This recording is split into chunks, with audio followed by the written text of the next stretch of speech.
एक खूबसूरत जंगल में शरारती बंदर टीलू और मगरमच्छ रहता था, जिसका नाम कलाव था। बंदर बहुत शरारती था और पूरा दिन जंगल में इधर उधर उछल कूद करता था, और शरारती होने की वजह से पूरे जंगल के जानवर उससे तंग थे। जब बंदर को प्यास लगती तो वह जंगल में मौजूद एक खूबसूरत नदी से पानी पीता। एक दिन जब वो पानी पीने के लिए नदी पर गया तो उसने मगरमच्छ को देखा, जो कि नदी के किनारे के करीब सो रहा था। बंदर को शरारत सूझी और उसने मगरमच्छ को तंग करना शुरू कर दिया।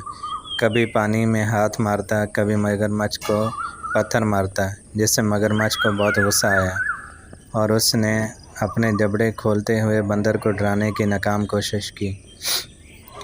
लेकिन कुछ देर तंग करने के बाद बंदर वापस जंगल में चला गया और मगरमच्छ ने सुकून का सांस लिया। इस तरह कुछ दिन गुजर गए। एक दिन मगरमच्छ जानवरों का शिकार करके उनको खा रहा था। बंदर ने उसको देखा। मगरमच्छ को देखकर फिर शरारती बंदर टीलू ने उसको तंग करना शुरू कर दिया।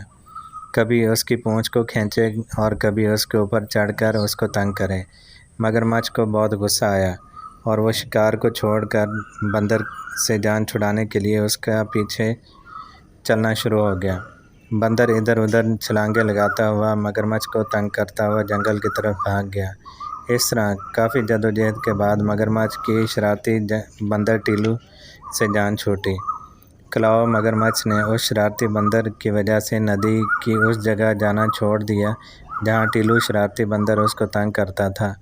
काफ़ी अरसा गुजरने के बाद कलाव मगरमच्छ ने टीलू शरारती बंदर को देखा, लेकिन अब शरारती बंदर टीलू काफ़ी बदल चुका था और उसने शरारतें करना भी छोड़ दी थी, क्योंकि शरारती बंदर टीलू ने अपने सामने अपने पूरे ख़ानदान को शेरों का शिकार होते देखा। इस गहरे सदमे ने टीलू को शरारती बंदर की बजाय अब एक अच्छा बंदर बना दिया, और अब कभी भी टीलू बंदर ने जंगल के जानवरों और उस कलाव मगरमच्छ को तंग नहीं किया और अपनी ज़िंदगी में मगन रहने लगा, और पूरा जंगल और जंगली जानवर उस टीलू बंदर की शरारतों से महफूज रहे।